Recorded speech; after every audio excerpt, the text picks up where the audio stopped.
Okay, guys, we're on our second last session. That was a powerhouse presentation by Justin.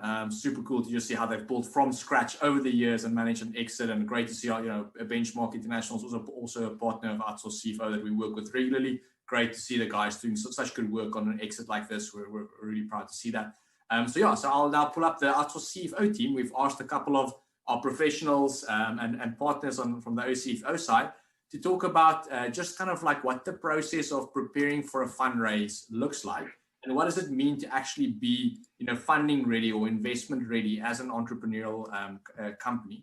So I'll get Jock and Uwais and Leanne and Calvin all on the line here as the guys jump up. So these are just the professionals that work on different levels with different types of deals with entrepreneurs going through their raises. Outsource CFO team's clients over the last 7 years have closed more than R1 billion worth of transactions with different types of investors. So these guys have really they've seen a lot over the years. So guys, over to you for the panel discussion. I'll give over to Jock to lead us off. Good luck, guys. Thank you, Lo.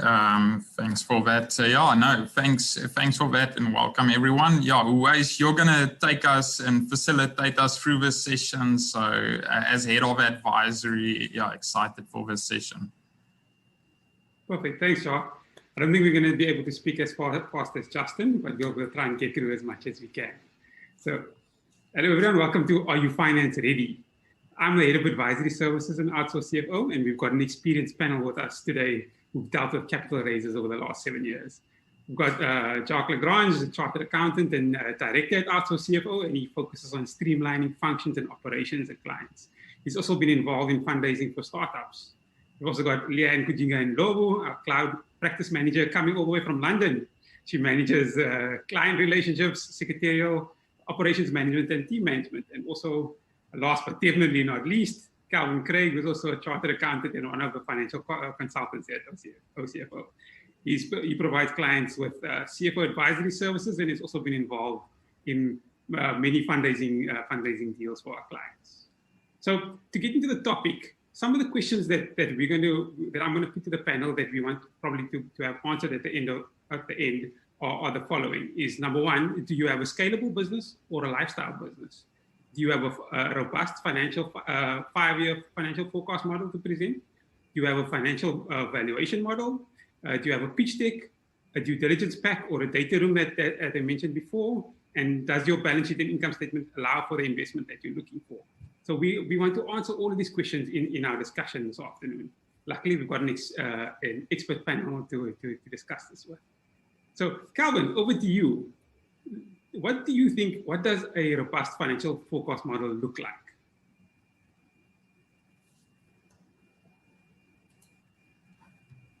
Calvin, did we lose you?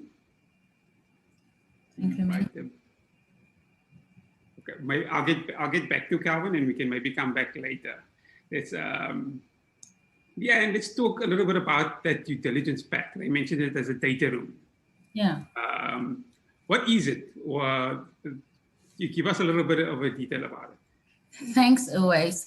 I think for those who were with us earlier, Sam mentioned that the hardest part about raising finance for him was doing all the paperwork. And I got really excited because this part talks about the paperwork. So a due diligence pack, DD pack, is a collection of all the important documents for a company. In essence, this allows the investors to understand your company or an entrepreneur's company without the actual entrepreneur having to explain it to them. So a data room or a due diligence pack is just a place for all the important information, such as the documents, the files, where you upload and share and store them. So that's what it is.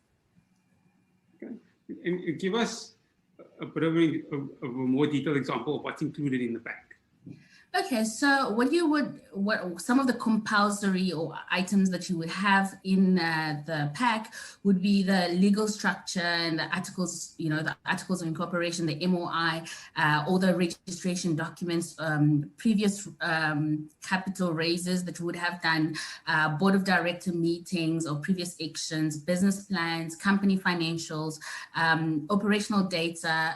You can also have in there your text information or IP information. So those are kind of the things that you would have in your DD pack. So I mean, for the audience out there who haven't heard about this before, the first time they're hearing data room, first time they're hearing DD pack, what can go wrong if they don't have a DD pack in place? Good question, Uwais.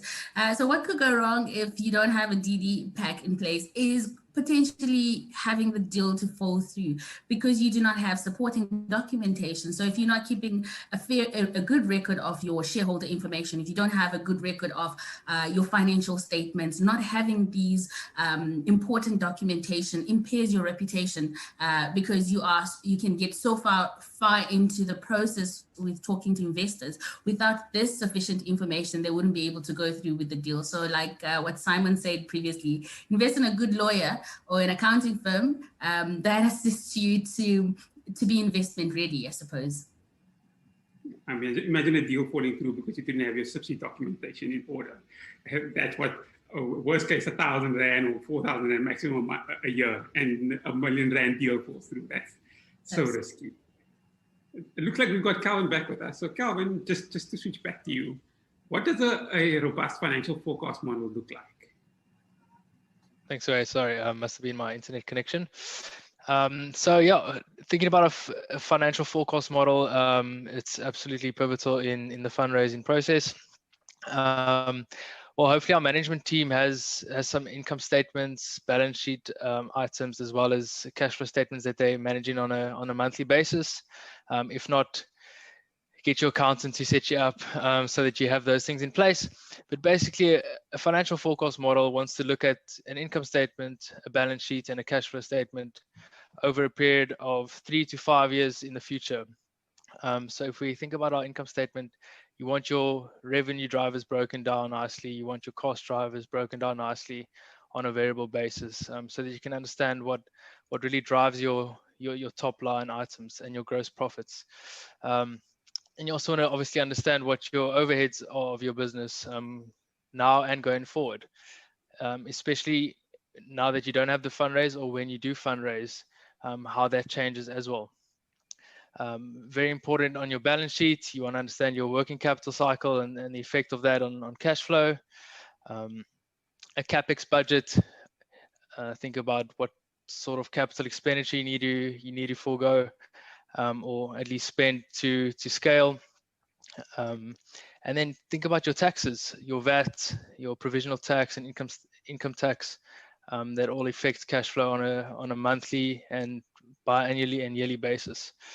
And then I would definitely recommend to also have scenario plugins for the fundraise. So if you're going to raise R1 million, what that looks like in the future and how that affects your business. If you're going to raise R5 million, what effect that has on your growth expectations. I've seen so many times where people do income statements and they forget about the fact that they need to replace some of the capital items in 3 or 4 years. So that CapEx cash flows is very important. And tell me, so on a financial forecast model, what are potential investors looking for? Well, it depends what investors you're looking to attract. Are you looking to raise funding in terms of debt, or are you looking to raise it via an equity deal? So it really just depends on those two ways. Can I potentially elaborate further on that? Yes, please go for it. Great. I think from a debt funding perspective, debt funders are going to look at your balance sheet as a business. They want to understand, is your business solvent? Just from a high level, do assets in total exceed liabilities? They want to understand, is the business liquid? Will your current assets exceed your current liabilities in the short term? They want to look at profitability. They want to understand, is your business going to be able to repay capital interest on a monthly basis? So in that sense, they have to understand that your business has cash flow in future, given that it's obviously gone through a bit of a dip now, or it needs additional funding. Will the business be able to take on payments of capital and interest on a monthly basis? That's so true. Because, sometimes they pay if it's a good year, they've got profits. In a bad year, if there's no profits to cover interest, then you've got a bit of a problem. And that's what debt funders definitely look out for. Exactly. And then, from an equity perspective, Your equity fund it depends what level they come in. Are they coming in, from a VC level or private equity level?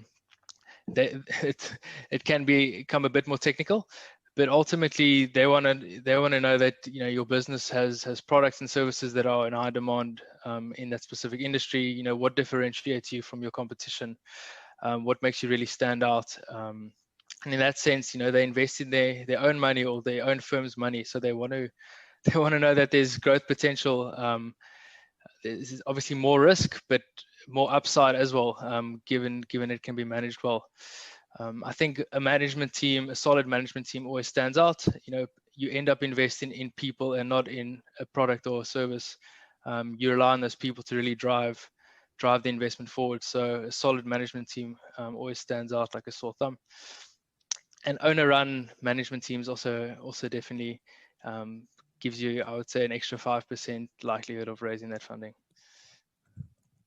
That's great. Jacques, I'm going to move over to you a little bit. Let's talk a bit about the pitch deck. They mentioned it a little bit before, but briefly, what is a pitch deck? Yeah, so a pitch deck, Leanne and Calvin spoke a lot about the back end and more of the data that guys would look at. But your pitch deck is basically your one opportunity where you pitch your business, basically with a pitch deck of 10 to 15 slides, just walking possible investors through whatever opportunities at hand, and you want to engage them. So it's also a storytelling a part where you just tell more about the business, but in a way that's engaging and coming with energy at the same time. Okay.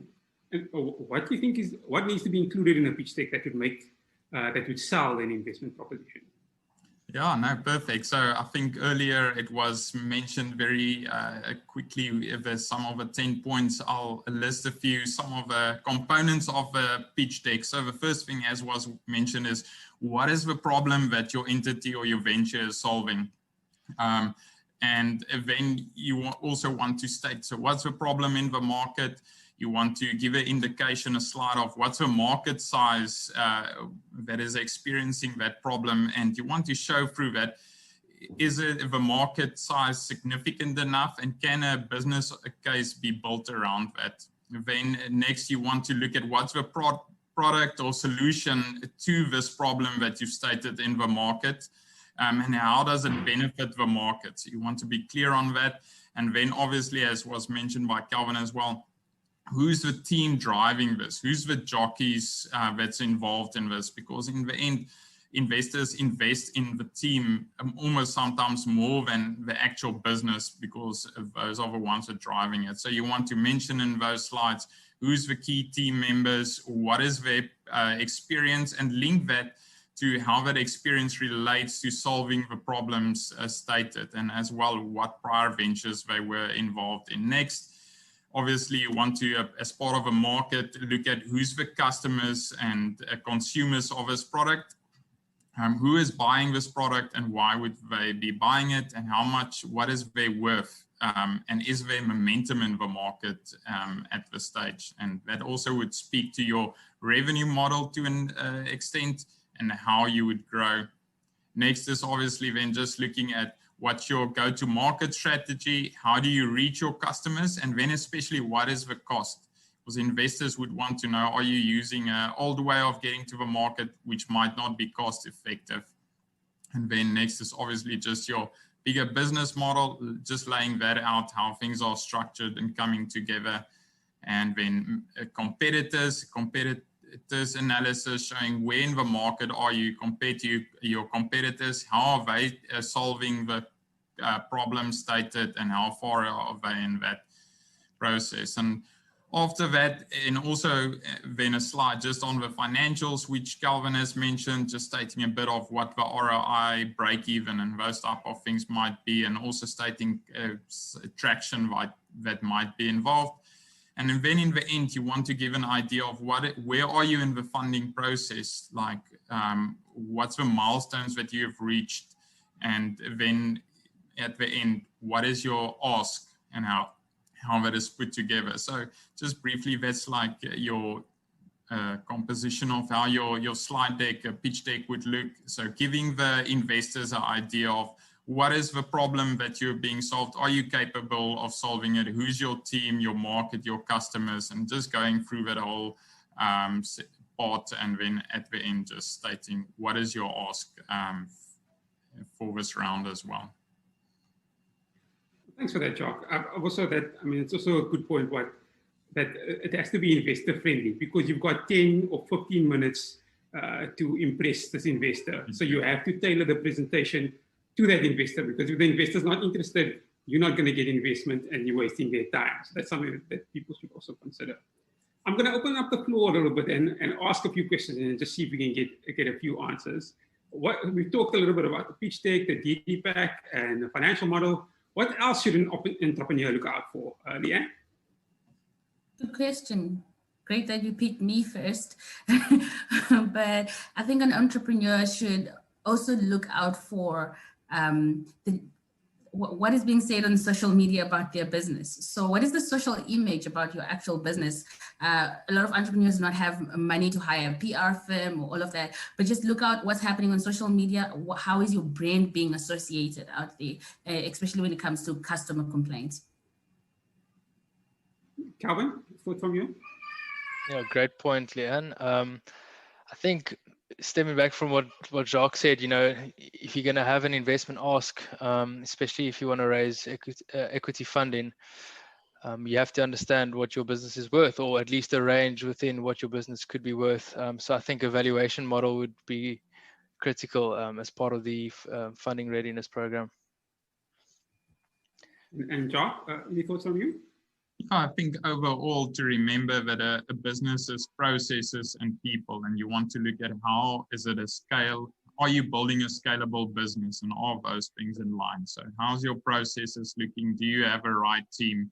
And just focusing on that, continually building that your product, and also thinking of, are you working on your business or in your business? Because if you work in your business, it's probably limited to the amount of time you have available, but working on your business, you're building a product, something that's scalable and then investable. So just making sure how you channel your energy in that as well. I like what you said there, you're touching on the difference between a scalable business and a lifestyle business. And a lifestyle business is probably where you as an entrepreneur, you're currently servicing the customers, and investors are not likely to invest in a business like that. A scalable business is one that can grow without an entrepreneur being involved in servicing the customers. So if you can change your business from a lifestyle business to a scalable business, that might mean employing more people to do that work on the clients that you were previously doing, somewhere so that you can focus on working on the business and not working in the business. Thank you very much, team, for that. In summary, if I could just go through some of the thoughts, is do you have a scalable business or a lifestyle business? You need a robust 5-year financial forecast model to present to investors. A valuation model that is supported by that financial model is also important. An investor-friendly pitch deck is required. And without the due diligence pack, your deal can fall through. Thank you, Jacques, Calvin, and Leanne. We appreciate the time. Thanks, always. Hello, that's us. Hey, Lau here, one of the founders of Outsource CFO. If you enjoyed this video, make it official. Click subscribe.